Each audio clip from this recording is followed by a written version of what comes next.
pagi Bapak Ibu, saudara-saudari yang terkasih dalam Kristus Yesus. Dalam mengawali kehidupan kita satu hari ini, marilah kita mendengarkan sabda Tuhan. Mari kita berdoa. Kasih karunia dan damai sejahtera Allah kiranya menyertai kamu di dalam Kristus Yesus Tuhan kita. Amin. Firman Tuhan dalam mengawali kehidupan kita tertulis di dalam kitab Roma pasal 12 ayat 19. Beginilah sabda Tuhan.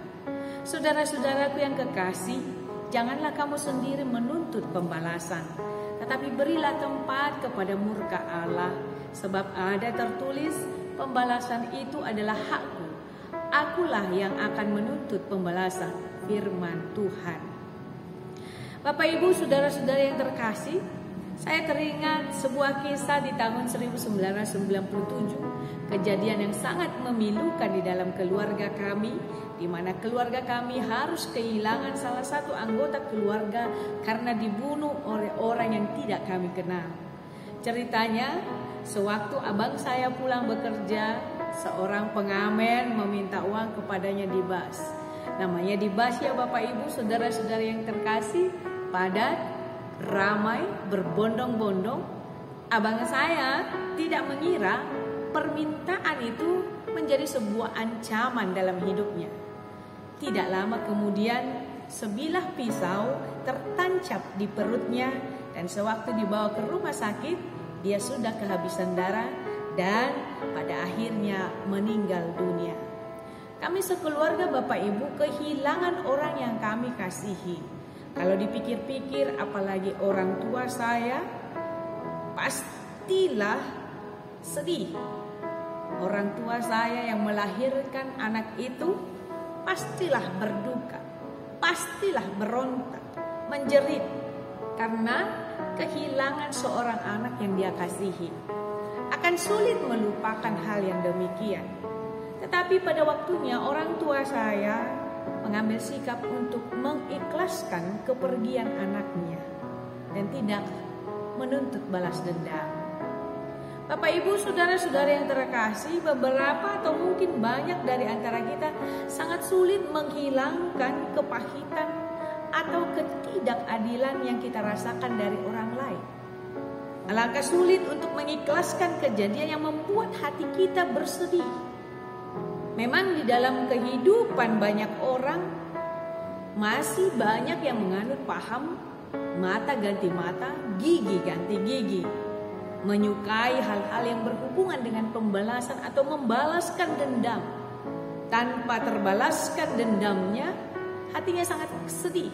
Tetapi ketika dendamnya itu terbalaskan, maka hatinya akan senang. Itu makanya banyak orang bilang, matehon, tauto, dok ditau, matehon, tuan, dan lain sebagainya. Tetapi Bapak Ibu, saudara-saudara yang terkasih, firman Tuhan di pagi ini mengingatkan kita bahwa saudara-saudariku yang terkasih, janganlah kamu sendiri menuntut pembalasan, tetapi berilah tempat kepada murka Allah, sebab ada tertulis, pembalasan itu adalah hakku. Akulah yang akan menuntut pembalasan. Itulah firman Tuhan. Kita tidak diperkenankan membalas dendam kepada musuh, karena pembalasan adalah hak mutlak Allah. Barang siapa berusaha membalas dendam kepada orang lain, berarti ia telah mencuri hak mutlak Allah itu sendiri.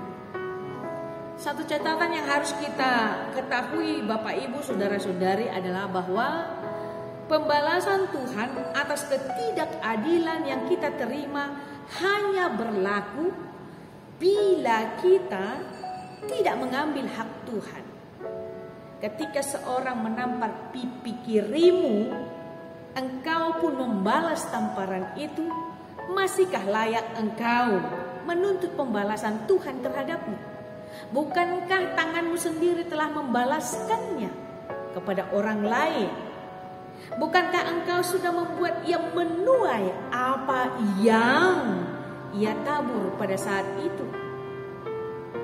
Dan adilkah bagi orang yang sudah menerima pembalasan dari manusia, menerima lagi dari Tuhan? Hak Tuhan tetaplah hak Tuhan, saudara-saudariku. Namun manusia yang mungkin seakan tidak puas sehingga hatinya terpuaskan, bahkan sekalipun hukum yang berlaku diterapkan, manusia tetap saja tidak bisa puas untuk melampiaskan pembalasannya dengan tangannya sendiri, dengan caranya sendiri. Kebencian dan dendam di hati yang tidak berpengampunan hanya mendatangkan penghakiman yang juga tidak berbelas kasihan atas diri sendiri, Bapak Ibu saudara-saudariku. Karena itu biarlah bagian Tuhan yang menjadi bagian Tuhan. Hak Tuhan adalah membalaskan, bukan hak manusia. Karena tidak ada kuasa manusia untuk membalaskan apapun kepada orang lain, kejahatan apapun kepada orang lain. Karena Tuhanlah yang memiliki kehidupan kita. Tuhanlah yang memiliki jagat raya dan manusia ini. Tuhanlah yang punya kehidupan kita. Yang menjadi bagian kita adalah Bapak Ibu mengizinkan Tuhan untuk menangani orang lain. Biarlah Tuhan sendiri yang bertindak, karena Ia punya cara, punya waktu sendiri untuk menangani masalah yang terjadi. Dan yang harus kita lakukan adalah, jika seterumu lapar, berilah dia makan. Jika seterumu haus, berilah dia minum. Jika seterumu tidak memiliki pakaian, berilah pakaian untuk dia. Dengan berbuat demikian, maka kamu menumpukan bara api di atas kepalanya. Roma 12 ayat 20. Jadi Bapak Ibu saudara-saudara yang terkasih, cara tepat dalam memperlakukan musuh adalah menunjukkan kasih dan kemurahan kita kepadanya. Firman Tuhan katakan, kalahkanlah kejahatan dengan kebaikan. Demikianlah hidup orang-orang beriman. Kiranya Tuhan memberkati kita semua. Amin. Kita bersatu di dalam doa.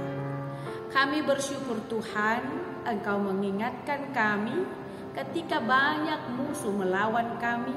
Kami harus berbelas kasih kepada mereka dan bermurah hati kepada mereka. Karena hak mutlak dari Tuhan lah yang menuntut balasan, bukanlah hak daripada kami manusia. Oleh karena itu Tuhan, tanamkanlah kemurahan hati, tanamkanlah cinta kasih di dalam kehidupan kami lewat Roh Tuhan, sehingga hidup kami berkenan di hadapan-Mu. Dan untuk menjalani satu hari ini Tuhan, biarlah firman-Mu bernaung dan berdiam di dalam hati kami, sehingga kami di dalam melakukan segala sesuatu yang berkenan di dalam kehidupan kami menjadi berkenan di hadapan. Karena itu bantulah kami Tuhan untuk melakukan segala kegiatan kami untuk satu hari ini. Di dalam Kristus Yesus kami berdoa dan mengucap syukur. Amin. Selamat beraktivitas, Tuhan Yesus memberkati.